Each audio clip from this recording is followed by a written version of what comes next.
No fundo das florestas da América Central, o homem tem combatido a natureza para construir uma maravilha da engenharia. Sua história épica continua a nos impressionar. Sua dimensão desafia a imaginação. Seu preço: centenas de vidas. É a encruzilhada da economia mundial. Para protegê-lo, a América entrou em guerra. É a superestrutura chamada Canal do Panamá.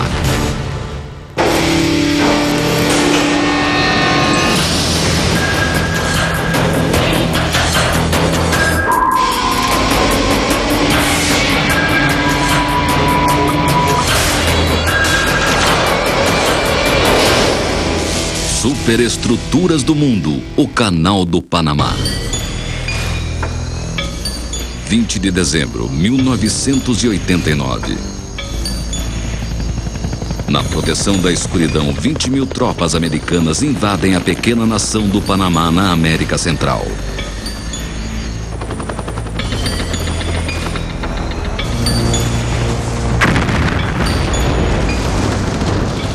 Com as explosões rompendo a calada da noite, invasores perseguem sua presa. O general Manuel Noriega, implacável ditador do Panamá e possível traficante de droga. Pedimos que se renda. Senão, estamos prontos para destruir tudo e cada prédio. 4 dias depois, Noriega se rende. Os Estados Unidos declaram vitória. Mas a América não colocou 20.000 vidas em risco apenas para prender um homem.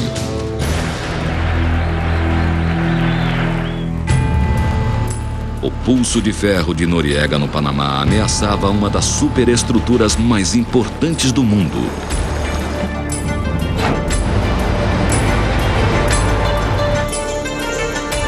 O Canal do Panamá.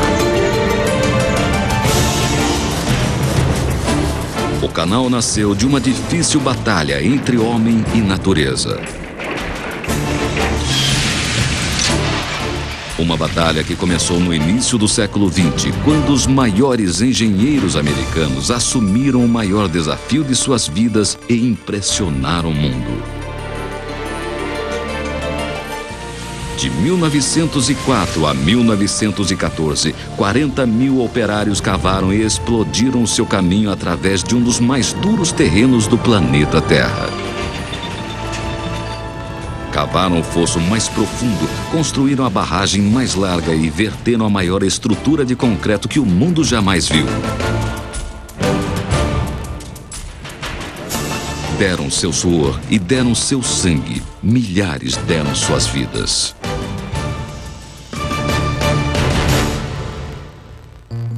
O Canal do Panamá liga os oceanos Atlântico ao Pacífico no Istmo do Panamá. Com 80 quilômetros de largura, é o ponto mais estreito entre a América do Norte e do Sul. Quando um navio entra no canal do Oceano Pacífico, 2 comportas o elevam a 25 metros acima do nível do mar.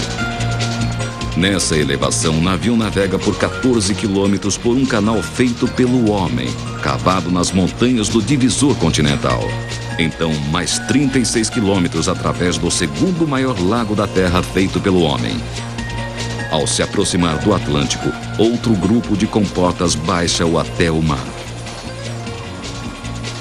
Navegando através do Canal do Panamá, o navio economiza quase 30 dias, o tempo que leva para navegar em volta da América do Sul.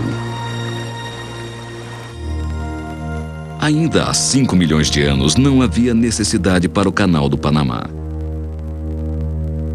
Os oceanos Atlântico e Pacífico fluíam livremente entre a América do Norte e do Sul.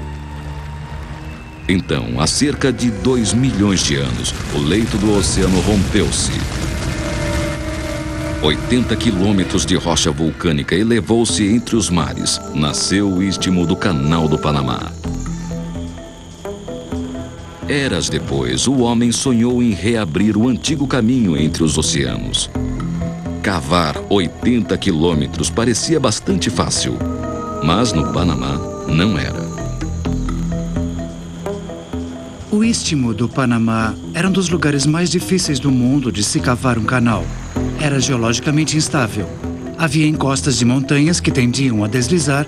Era sismicamente ativo e ainda é. Tinha uma floresta imensa e quase impenetrável cobrindo-o e tinha uma imensa variedade de pedras e terrenos.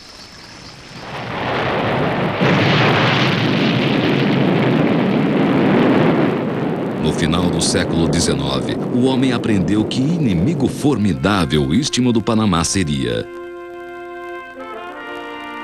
1891, a França iniciou a primeira tentativa do mundo de cavar o Canal do Panamá. A confiança era grande com bons motivos. No comando estava um dos maiores empreendedores da época, Ferdinand de Lesseps. Foi de Lesseps que, em 1869, realizou um dos feitos de engenharia mais impressionantes de todos os tempos. Escavando o canal de Suez através do Egito, ligando os mares Mediterrâneo e Vermelho. Mas o Suez era um fosso cavado ao nível do mar. Nos desertos planos do Egito, o nível do mar ficava a meros 15 metros abaixo do solo. No Panamá montanhoso, ficava 10 vezes mais abaixo. Moveram montanhas para construir o Canal do Panamá, mas não precisaram remover toda a montanha. Se construíssem um canal a nível do mar, eles teriam que literalmente remover toda aquela montanha.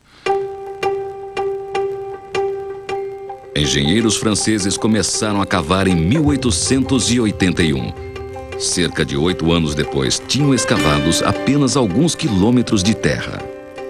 Gigantes escavadoras francesas a vapor estragavam os pântanos do Panamá, enferrujando e abandonadas.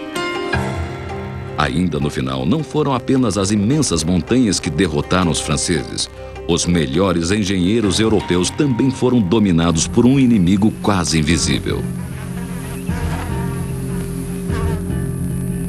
Hoje, sabemos que mosquitos transmitem malária e febre amarela, doenças fatais que mesmo hoje afligem milhões de pessoas. Mas em 1880, ninguém suspeitava que esses pequenos insetos poderiam matar. Ironicamente, os franceses se preocupavam com formigas.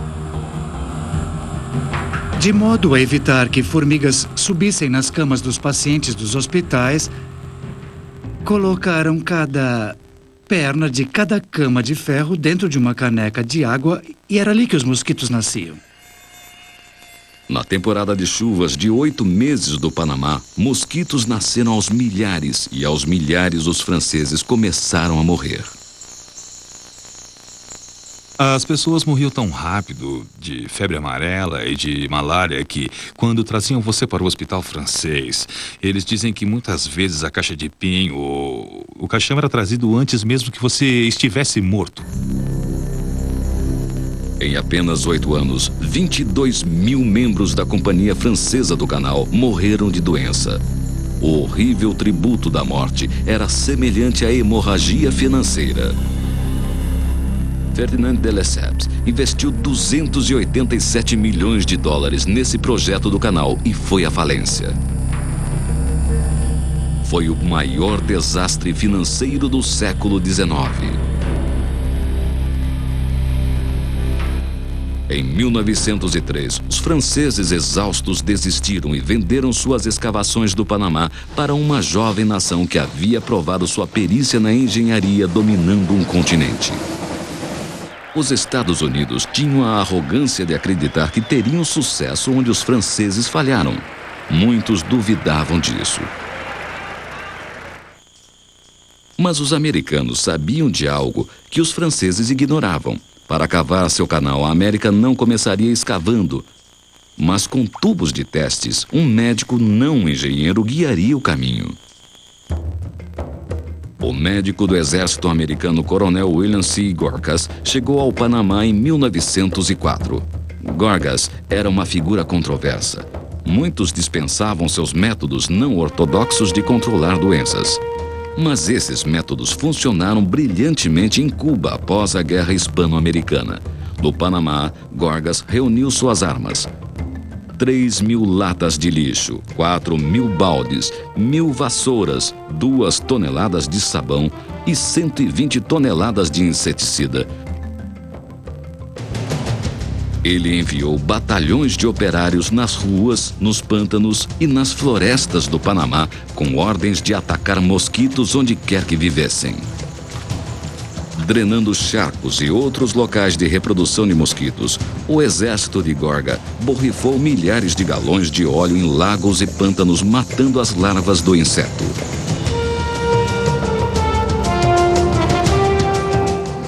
Fumigando cidades inteiras várias vezes. A limpeza levou 1 ano e meio, mas no Natal de 1906, febre amarela e malária tinham sido eliminadas. Até hoje, a zona do canal permanece, a região de terras tropicais mais livre de doenças da Terra. El hombre sueña, porque a través de sus sueños no solo ve las cosas como son, sino como podrían ser. Americanos começaram seu canal em 1904, engenheiros iniciaram seu audacioso plano mestre que levaria 10 anos para concluir. Esse plano teria a construção de 3 conjuntos gigantes de comportas, uma no Atlântico e 2 no Pacífico. Para suprir o canal com sua água, engenheiros precisariam represar o Chagres, o maior rio do Panamá Central. O lago criado pela represa tornaria desnecessário cavar o canal através de todo o Panamá, porque os navios navegariam por 36 quilômetros pelo lago. Mas entre o lago e o braço do Pacífico, a áspera espinha do Panamá seria atacada com pás e picaretas. Esse era o divisor continental, uma cadeia contínua de montanhas atravessando das Rochosas na América do Norte até os Andes no sul. Aqui, os construtores do canal enfrentariam seu primeiro desafio. Cavar um fosso de 14 quilômetros, 90 metros de largura e 100 metros de profundidade. Não seria fácil. Os franceses tentaram penetrar nessa barreira formidável e falharam. O problema era que não se tinha encostas estáveis, elas pareciam rochas. Mas tinham tantas fissuras e se inclinavam nessa direção que sempre deslizavam, sempre que se cortava algo. Era como cavar a fundação para uma casa na lama. Para combater o divisor continental, a América enviou um campeão diferente. Seu nome era John Stevens. Stevens jamais construíra um canal. Era construtor de ferrovias, famoso por colocar trilhos e cavar túneis onde ninguém mais poderia.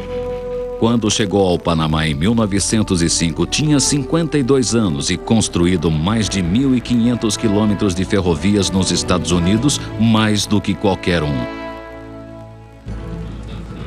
Mas um construtor de ferrovias cavaria o mais difícil canal do mundo?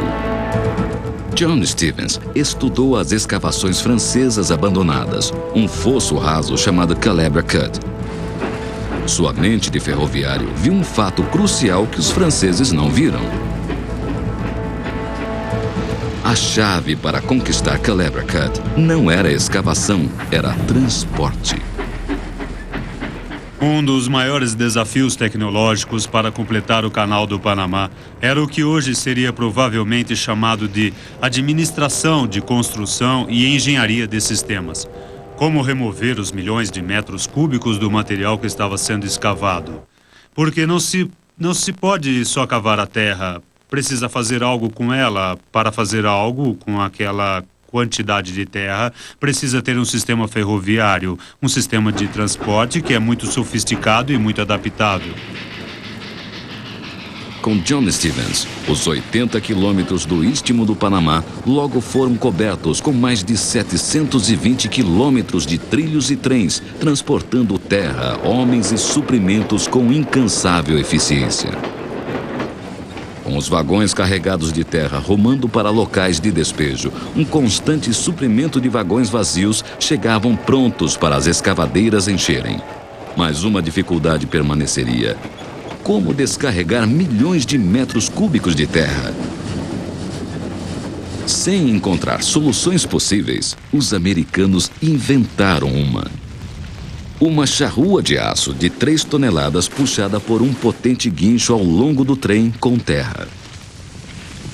Em 10 minutos, esse engenhoso aparato descarregou mais terra que homens com pás removeriam em horas.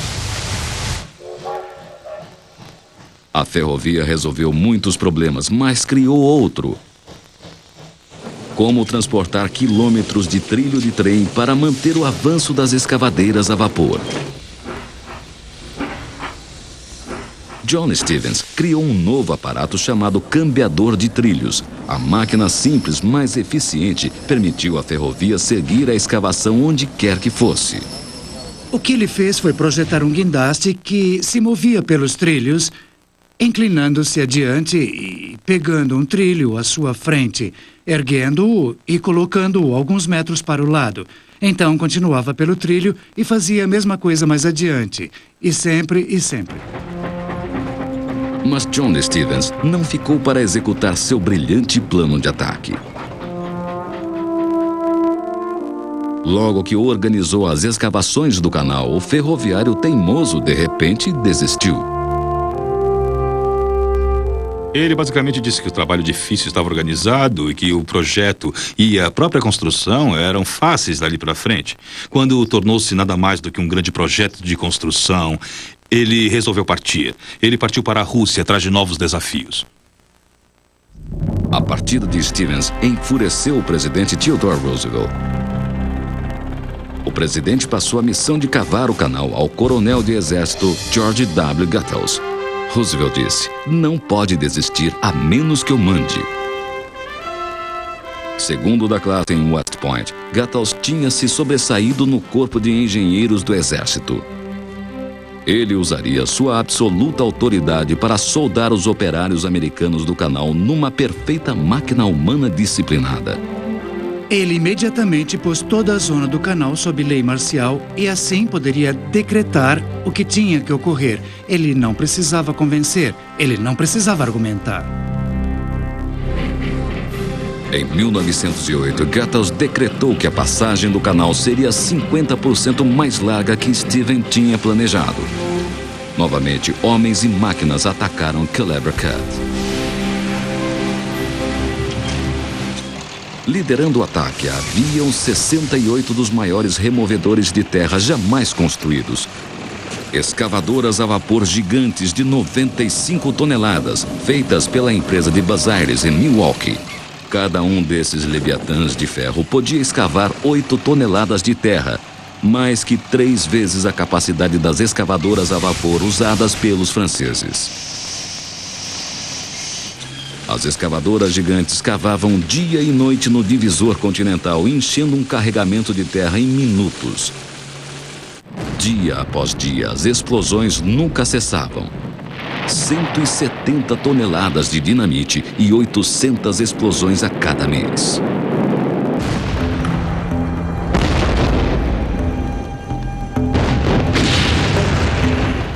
As equipes de explosão eram, na maioria, operários negros recrutados das ilhas caribenhas. Faziam o trabalho mais perigoso de todos. Ninguém tinha certeza de quanta dinamite era preciso para abrir o caminho. Cada explosão era uma questão de tentativa e erro. Quando havia um erro, homens pagavam com suas vidas. No pior acidente ocorrido, 23 homens foram mortos quando uma imensa carga de dinamite explodiu prematuramente.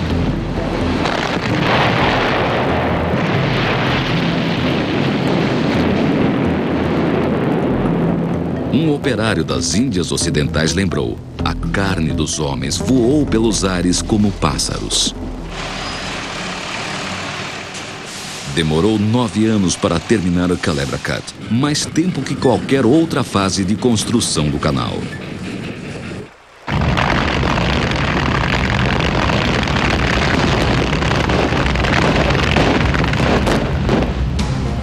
Mas a batalha entre o homem e o istmo continua até hoje. Engenheiros duvidam se sua batalha com o Panamá irá terminar. A natureza colocou muitos obstáculos no caminho do canal. Culebra Cat foi apenas o primeiro. A conquista desses obstáculos faria a história da engenharia. Ninguém fala de outra. Quando engenheiros americanos começaram a escavar no Panamá, tiveram que decidir se construíam um canal ao nível do mar ou de eclusas. Como obtém sua água do oceano, um canal ao nível do mar deve ter a profundidade desse nível. Mas nas montanhas do Panamá, o nível do mar fica a 150 metros de profundidade. Então os americanos rejeitaram a ideia francesa de cavar ao nível do mar. Planejaram usar comportas para elevar navios a 25 metros acima do mar. Construindo um canal de comportas, criava um novo problema a ser resolvido. Engenheiros precisariam projetar e construir comportas capazes de elevar navios a 25 metros. Nenhum canal jamais elevou navios assim.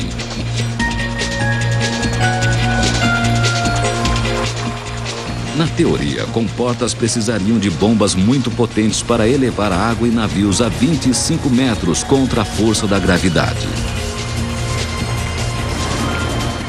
Mas os construtores do canal não tinham a intenção de lutar contra a gravidade. Decidiram fazer a gravidade trabalhar para eles.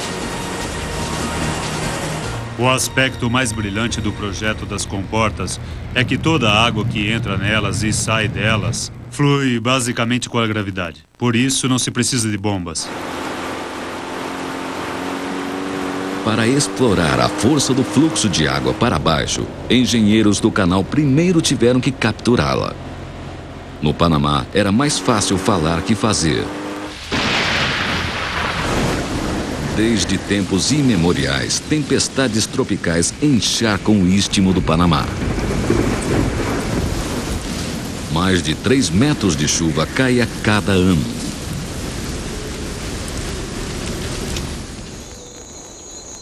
Inchado por essa enorme tempestade, o rio Chagres costumava rugir desenfreado pelo Panamá Central, das montanhas para o mar, causando destruição em cheias devastadoras.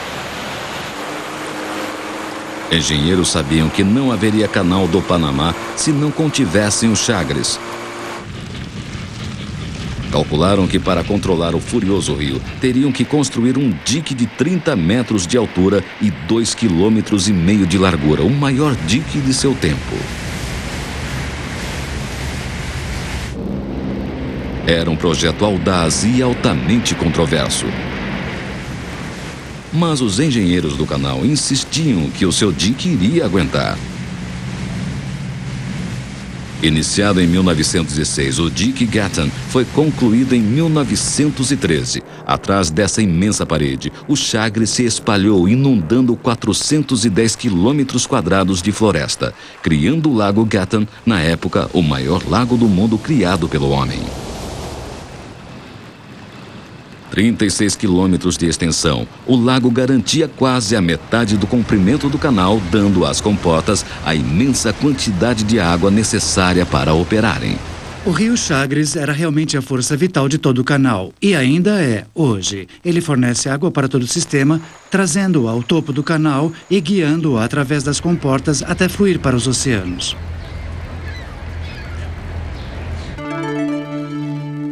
Como o Lago Gatton fica a 25 metros acima do nível do mar, a força da gravidade impele sua água montanha abaixo rumo ao mar. Mas os 3 grupos de comportas do canal, Comporta Gatton no Atlântico, Pedro Miguel e Miraflores no Pacífico, atuam como tampões de uma banheira gigante, evitando que trilhões de galões de água do lago alcancem o nível do mar.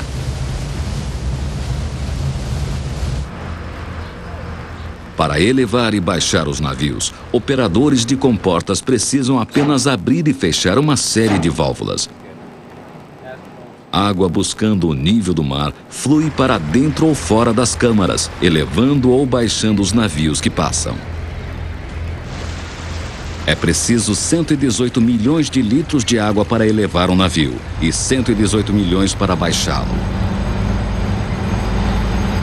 Água suficiente para atender a demanda de uma cidade grande por 2 dias. Para lidar com essa enorme quantidade de água e acomodar os imensos navios flutuando, engenheiros do canal projetariam as maiores estruturas de concreto de seu tempo, tão grandes que ninguém sabia se podiam ser construídas.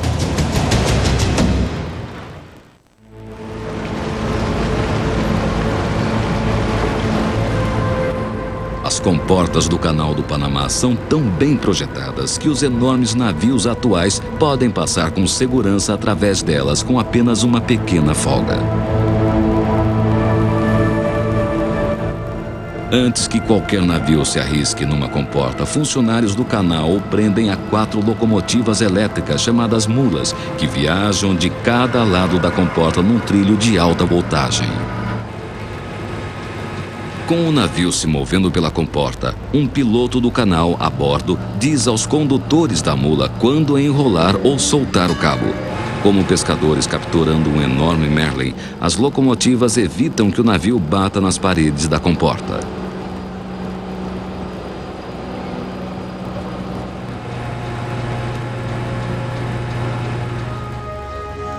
É um sistema que funciona tão bem hoje como em 1909, quando engenheiros do canal projetaram as comportas especificamente para caber os 2 maiores navios do mundo.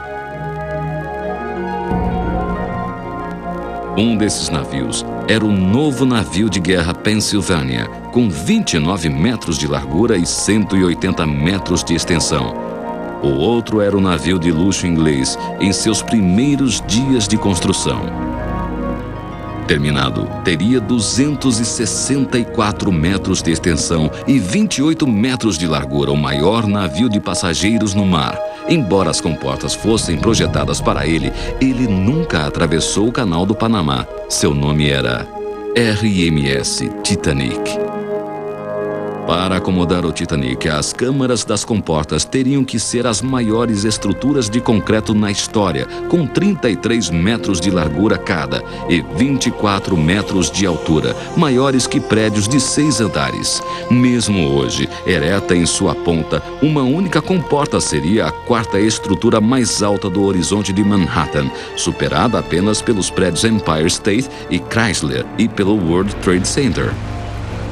Apenas quando as comportas são drenadas para reparos, podemos apreciar suas imensas dimensões e entender por que as testemunhas de sua construção as comparavam com grandes catedrais.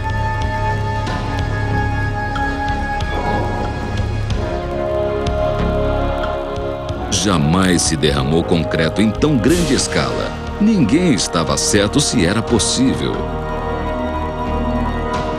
O problema de moldar concreto em grandes quantidades é que o concreto é um material exotérmico. Isto é, libera calor enquanto endurece. Quanto mais quente fica, mais perigo há para o material rachar. Quanto mais volume se tem, maior é o perigo das coisas racharem também. Haviam outros problemas. Engenheiros estavam em dúvida quanto à mistura exata de cascalho, areia e água feita para o concreto mais forte. Se o derramassem muito depois de misturar, o assentamento seria inadequado. A maior dificuldade de todas, construir com concreto, significava que cada detalhe da comporta tinha que ser pré-montado em imensos moldes de madeira e metal. As câmaras das comportas seriam moldadas como enormes olarias de concreto. Para funcionar, os construtores do canal fariam algo jamais feito antes: verter milhões de metros cúbicos de concreto com absoluta precisão e ritmo perfeito. Parecia impossível. Mas para os homens que construíram o Canal do Panamá, impossível não era uma opção. Engenheiros estenderam cabos de aço entre torres móveis gigantes. Dos cabos pendiam baldes enormes, com 6 toneladas de concreto recém-misturado cada. As torres moviam-se para frente e para trás no campo de obras, vertendo concreto na passagem. Em 2 anos, usando esse sistema, construtores do canal verteram 3.400.000 metros cúbicos de concreto, um volume igual a construir uma parede sólida com 2,5 metros de largura, 3,5 metros de altura e 480 quilômetros de extensão. Hoje, computadores controlam o derrame de concreto, mas ainda construímos imensas estruturas de cimento com técnicas e equipamentos inventados para o Canal do Panamá.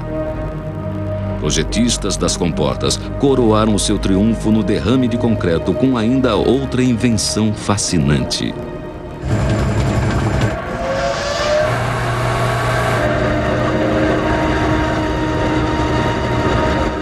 Na era da energia nuclear, é difícil imaginar como a eletricidade podia impressionar nossos bisavós. Mas no início do século XX, era o suprassumo da tecnologia de energia.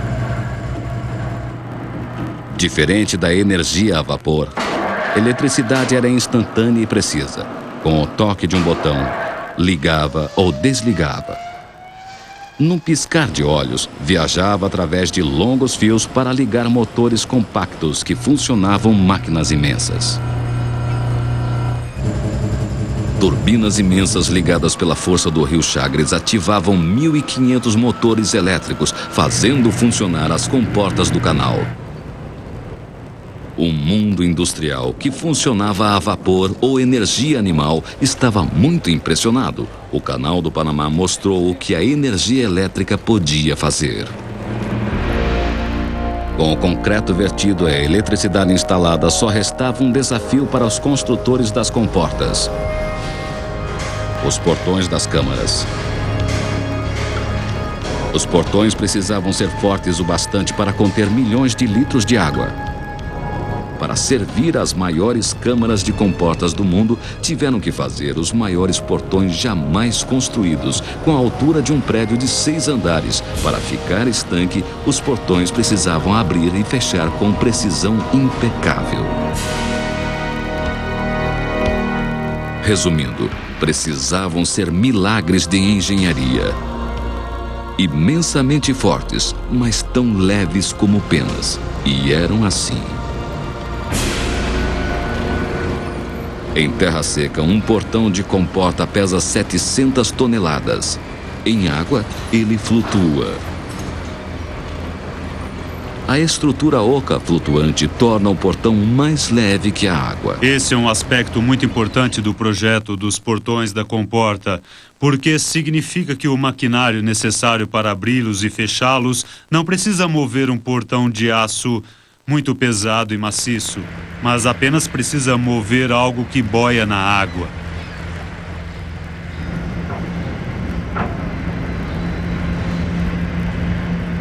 Hastes massivas de aço abrem e fecham cada portão.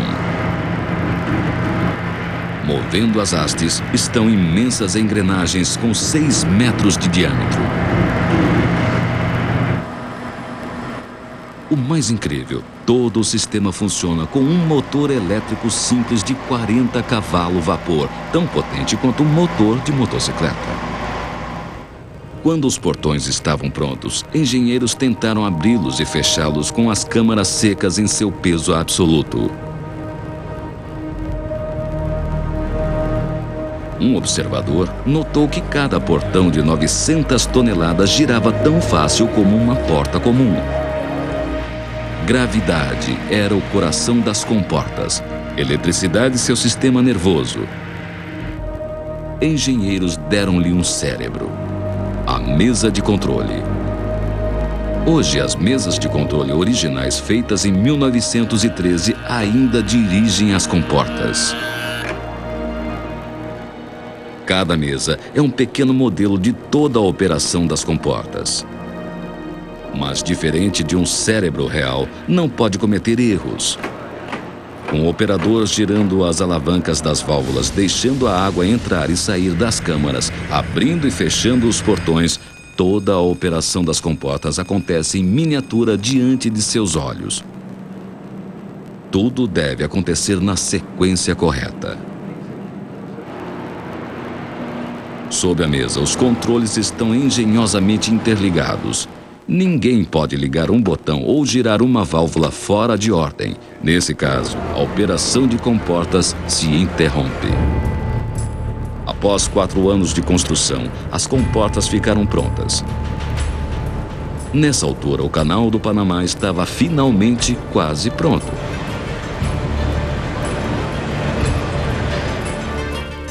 Em maio de 1913, 2 escavadoras a vapor se encontraram frente a frente em Culebra Cat e escavaram os últimos baldes de terra. O canal estava pronto, precisava apenas de água. Em 10 de outubro, na cidade de Washington, o presidente Woodrow Wilson apertou um botão, causando uma explosão a 4.800 quilômetros no Panamá.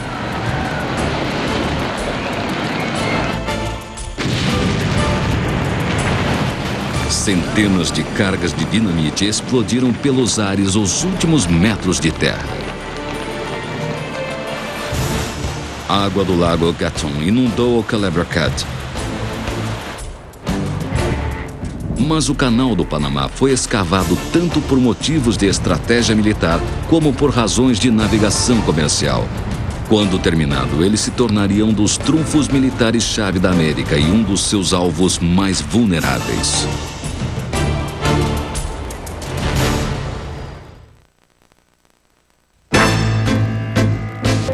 A 15 de agosto de 1914, o USS Ancon foi o primeiro navio a atravessar o Canal do Panamá. Um sonho de centenas de anos foi realizado. 6 meses antes do prazo e 4% abaixo do orçamento. Mas foi um sonho com um preço assombroso. Em 10 anos, os Estados Unidos gastou 352 milhões de dólares para construir o Canal do Panamá. 5 vezes mais do que a América gastou na compra de Louisiana e todas as aquisições de território combinadas. O custo em vidas humanas também não foi barato. Mais de 5 mil americanos mortos, quase 25 mil franceses. 500 vidas perdidas para cada quilômetro.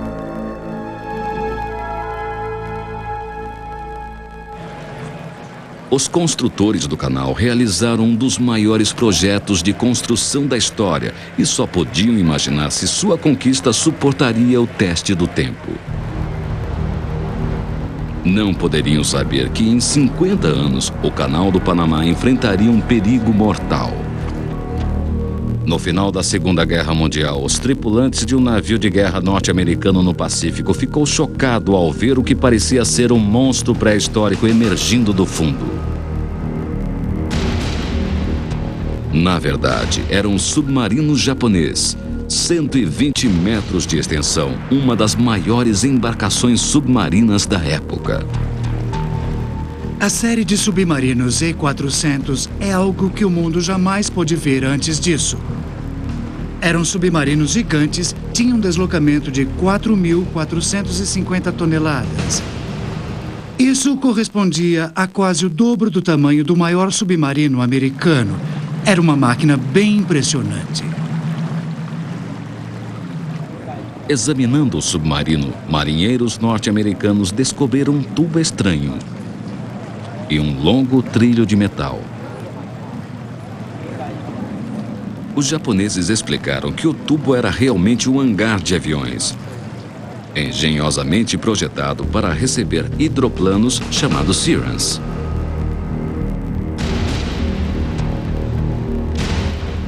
Como origamis aeronáuticos, os Sirens literalmente se dobravam em suas casas tubulares. Na superfície, os submarinos lançariam seus aviões com catapultas de seus decks. Os aviões supersecretos foram projetados para cumprir apenas uma missão: destruir o Canal do Panamá. O ataque aéreo teria uma frota de 18 submarinos gigantes para lançar 10 hidroplanos Sirens da costa panamenha. Bombas dos aviões e torpedos atingiriam os pontos fracos do canal, o dique Gatun e os portões das comportas. Com seu dique e portões destruídos, o canal seria drenado como uma banheira sem tampão, destruindo a habilidade norte-americana de passar homens e navios entre os dois teatros de guerra. Mas nos primeiros dias de guerra, conscientes da vulnerabilidade do canal, o exército norte-americano colocou em ação seu próprio plano secreto.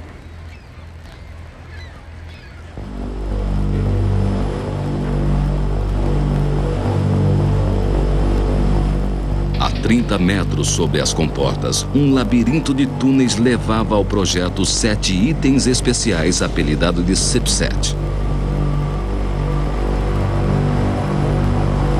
O CIP-7 era 2 enormes macacos hidráulicos pesando 100 toneladas cada, suportando uma imensa placa de metal escondida sob o solo. Esse filme oferece uma rara visão do CIP-7 em ação.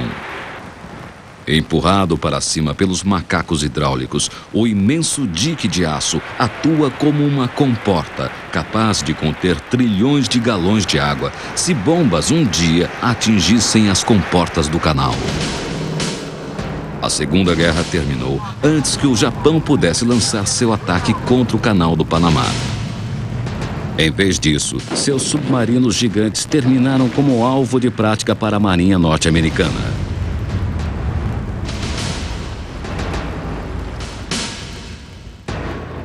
Hoje, o Museu Nacional Aeroespacial na cidade de Washington está restaurando o último bombardeiro do Canal do Panamá.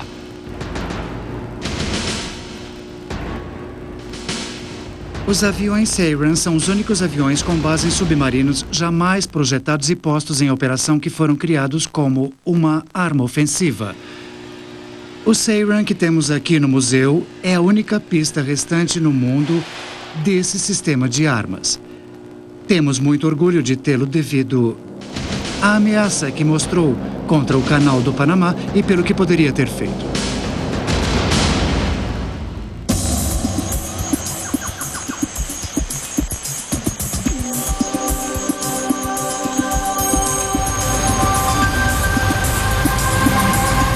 No final do século XX, muita coisa mudou no Canal do Panamá.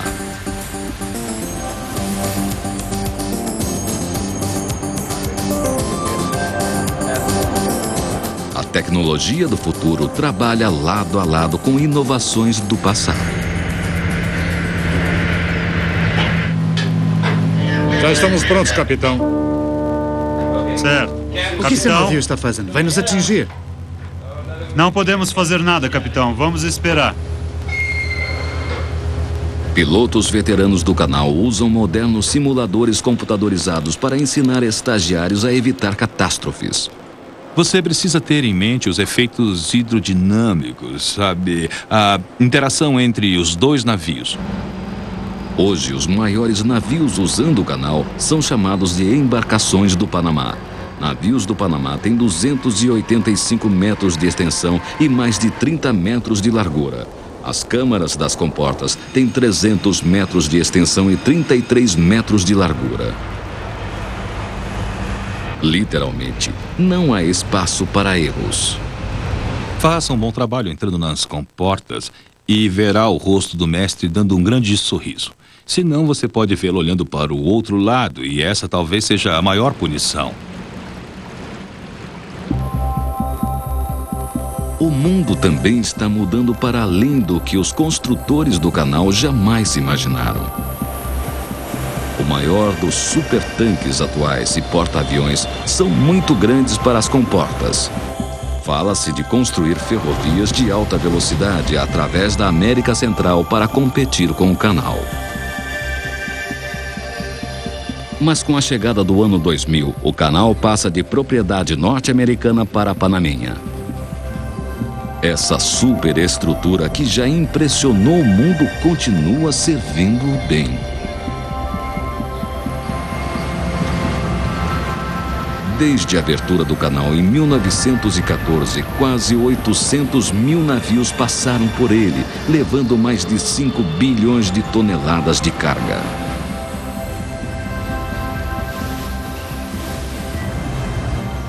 Petróleo, grãos, computadores, automóveis e turistas flutuam perpetuamente através do canal de 80 quilômetros. 15 mil navios por ano. 24 horas por dia, 7 dias por semana, 365 dias por ano. Com o final do século XX, ninguém espera que o Canal do Panamá desapareça na história. Sabe, eu admiro as pessoas que o construíram.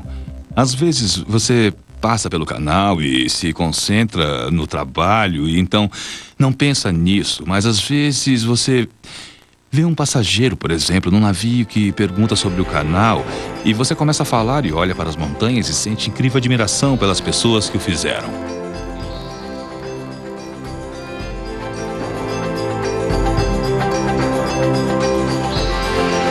Aqui, há quase 100 anos, seres humanos assumiram um dos maiores desafios da natureza e venceram.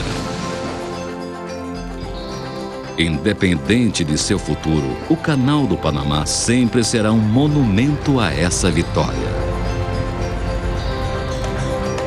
Para sempre comemorará a engenhosidade, o espírito e a dura determinação que triunfou tão decisivamente contra tão grandes dificuldades.